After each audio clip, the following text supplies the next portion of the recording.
सो जैसे कि हम बात कर रहे थे जी standard deviation of sampling distribution without replacement कैसे की जाएगी। तो हमने देखा जी विदाउट रिप्लेसमेंट सैंपल्स बनते हैं 10, जो कि हमने कॉम्बिनेशन के थ्रू यानी कॉम्बिनेशन के जरिए फाइंड आउट किए। अब वो सैंपल्स ये 10 सैंपल्स मौजूद हैं। अब इन तमाम सैंपल्स की सबसे पहले हमें जो है मीन चाहिए, क्योंकि हमने स्टैंडर्ड डिविएशन में मीन का कॉन्सेप्ट है, मीन इस्तेमाल होता है। तो जो हमारे पास जो सिग्मा यानी sigma standard deviation of the sample मौजूद है, सैंपल मीन मौजूद है, वो हमारे पास क्या है, square root of sigma x square f x bar यानी बार का स्क्वायर ही है m minus mu x square. This is the formula. ठीक है, ये फार्मूला हम यूज करेंगे और हम ये फाइंड आउट करेंगे what is the sigma for the यानी standard deviation for the sampling distribution without replacement. ठीक है, तो सबसे पहले जो हमारे पास चीज बनेगी वो क्या बनेगी, सबसे पहले हमारे पास फ्रीक्वेंसी टेबल बनेगा। ठीक है, फ्रीक्वेंसी टेबल दैट मीन्स के मैं सबसे पहले तो मैं इनके मीन्स फाइंड आउट करता हूं। जैसे 1 + 2 डिवाइडेड बाय 2, 3 डिवाइडेड बाय 2 हो जाएगा 1.5, इसका मीन बन गया 1.5। 1 + 3 डिवाइडेड बाय 2, 2 इसका हो गया, इसका बन गया 2.5, ये बन गया 3, ये बन गया 3.5, ये बन गया 4 और ये बन गया 4.5। ठीक है, तो 1 2 3 4 5 6 7 एंड देन आप इसको अगर आप देखें तो रिपीटिशन भी जाहिर है हो रही होगी। ये देखें इसका 1.5 2, उसके बाद 2.5 3, उसके बाद यहाँ पे फिर ये 2.5 आ रहा था, मैंने यहाँ पे चेंज करना है। ठीक है, 2 और 3 का क्या आ जाएगा 2.5 और 2 और 4 का फिर आ जाएगा 3। ठीक है, और 2 और 5 का क्या आ जाएगा 2 + 5 3.5 और 3 + 4 ये भी 7, इसका भी 3.5 और 3 + 5 8, इसका आ जाएगा 4 और इसका आ जाएगा 4.5। तो अगर आप इनको फ्रीक्वेंसी के लिहाज से देखें, यानी अगर मैं इसको यूं प्लॉट करता, ठीक है, 1.5 वाले कितने हैं, 1.5 वाला जस्ट 1 फ्रीक्वेंसी है। ठीक है, उसके बाद अगर 2 को देखें तो 2 वाला भी जस्ट 1 है, जस्ट ये एक। मैं यहाँ पे कैंसिल करता जाता हूँ, 1.5 वाला 1, 2 वाला भी 1, 2.5 वाला 2, तो 2.5 के लिए मैं लिख दूंगा 2 यहाँ पे 2। यानी ये हमारे पास क्या है, ये फ्रीक्वेंसी ये मीन है और ये हमारे पास क्या है फ्रीक्वेंसी। तो 2.5 कैंसिल कर दें, उसके बाद नेक्स्ट बारी आएगी 3 की। 3 वाले कितने हैं, वो भी 2 हैं। फ्रीक्वेंसी कितनी है 1 2। 3.5 की कितनी है फ्रीक्वेंसी, वो भी 2 है। 3.5 की फ्रीक्वेंसी कितनी है, वो भी 2 है। ये देखें 3.5 एंड 3.5। 4 की 1 है, 4.5 की 1 है। 4 की फ्रीक्वेंसी 1 एंड 4.5 की भी 1, 4.5 की फ्रीक्वेंसी भी 1। तो अगर आप इसको फ्रीक्वेंसी प्रोबेबिलिटी डिस्ट्रीब्यूशन बनाते हैं, इसकी प्रोबेबिलिटी डिस्ट्रीब्यूशन यानी out of total 10 summation F क्या आ जाएगा, फ्रीक्वेंसी टोटल कितनी है 10, तो what is the probability of this 1.5 यानी एफ एक्स बार। याद रहे कि यहाँ पे जो एक्स है वो एक्स बार के इक्वल है, यानी स्मॉल एक्स बार इक्वल्स कैपिटल एक्स बार। ठीक है, तो इसकी फ्रीक्वेंसी क्या है 1/10। मैं डिफरेंट कलर ले लेता हूँ, इसकी फ्रीक्वेंसी है 1/10, इसकी भी 1/10 है, इसकी 2/10 है, इसकी भी 2/10 है, इसकी भी 2/10 है, इसकी 1/10 है और इसकी 1/10 है। तो यहाँ पे मैंने जो प्रोबेबिलिटी डिस्ट्रीब्यूशन है वो भी प्लॉट कर दिया। अगर आप इन सब को ऐड करें तो आपके पास क्या बनेगा 1 बनेगा। क्यों, बिकॉज देखिए 1 + 1 2 + 2 4 6 8 और 2 10, 10 डिवाइडेड बाय 10 इज 1। तो ये हमारे पास ये चीज भी आ गई। अब आपने देखना है कि what is x bar F x, यानी इन दोनों को मल्टीप्लाई करेंगे। ठीक है, इन दोनों को हम क्या करेंगे मल्टीप्लाई करेंगे, इसको इसके साथ। तो 1.5 मल्टीप्लाई बाय 1/10 ये 1.5/10 आ जाएगा। 2 मल्टीप्लाई बाय आ जाएगा 2/10 आ जाएगा। ठीक है, इसी तरह से 4 पॉइंट यानी 2 मल्टीप्लाई बाय 2.5 ये आ जाएगा 5/10 ये आ गया 6/10। मैं डायरेक्ट लिख रहा हूँ 6/10 7/10 4/10 एंड देन 4.5/10। ठीक है। और नेक्स्ट लास्ट कॉलम हमारे पास बनता है, चूंकि अकॉर्डिंग टू फॉर्मूला हम इसको कैलकुलेट करें, लास्ट कॉलम बनेगा एक्स का बार का square and then f x bar. ठीक है, इसका square and then f x बार।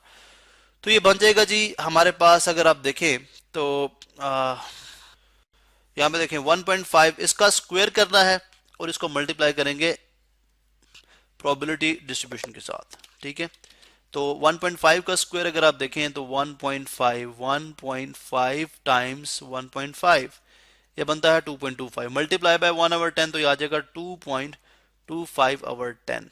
2 का स्क्वायर 4 मल्टीप्लाई 1/10 इज 4/10। तो बाकी सारे मैंने कैलकुलेट कर रखे हैं, 12.5/10, उसके बाद 18/10, उसके बाद 24/10, 16/10, ये आप खुद से कैलकुलेट करें। ठीक है, आप यहाँ पे वीडियो पॉज करें, खुद से कैलकुलेट करें ताकि आपकी कैलकुलेशन स्ट्रांग हो जाए। अब अगर हम इन तमाम, अगर मैं summation x bar square f f x equals 9, ये कितना बन जाएगा, अगर आप इन सबको ऐड करेंगे तो will get 97.5/10 which is equal two point, एक इधर मूव ले आए 9.75। चले जी, आप इस 9.75 को आप गिवन डेटा में गिवन फॉर्मूला में पुट करेंगे यहाँ पे, तो ये बनेगा स्क्वायर रूट 9.75 माइनस जो हमारे पास मीन है। ठीक है, अगर आप प्रीवियस लेक्चर देखें मेरे, तो उसमें हमने इसका मीन कैलकुलेट कर रखा है जो कि कितना बनता है 3, तो 3 का स्क्वायर कितना होता है 9, तो 9.75 माइनस 9 स्क्वायर रूट ऑफ आ जाएगा 0.75 इज इक्वल टू किसके इक्वल होगा 0.866 के, 0.866 के। This is the sigma x bar. अब ये विदाउट रिप्लेसमेंट, आपने देखा था जो विद रिप्लेसमेंट हमने किया था वो 1 आया था, लेकिन विदाउट रिप्लेसमेंट उससे कम आ रहा है। इसका मतलब है कि अब हमारे पास ये जो कम आ रहा है ये किसी फैक्टर की वजह से कम आ रहा है। ठीक है, किसी फैक्टर की वजह से कम आ रहा है। What is that factor called, यानी इसका मतलब है कि अगर हम सिग्मा एक्स यानी जो सैंपल हमारे पास है, यानी सैम्पलिंग डिस्ट्रीब्यूशन का हमारे पास जो स्टैंडर्ड डिवीएशन है वो किसके इक्वल था, sigma over square root of n यानी सैंपल साइज। लेकिन इसको इस केस में हम मल्टीप्लाई कराएंगे स्क्वायर रूट ऑफ पॉपुलेशन का size minus sample size divided by population का साइज -1। अब ये जो फैक्टर मैंने यहां पे लिख दिया है, ठीक है, ये factor, this factor is called correction factor, population correction factor, finite population character factor, sorry correction factor हम बोलेंगे इसको। मैं लिख देता हूं जी फिनाइट पॉपुलेशन और फिनाइट पॉपुलेशन करेक्शन फैक्टर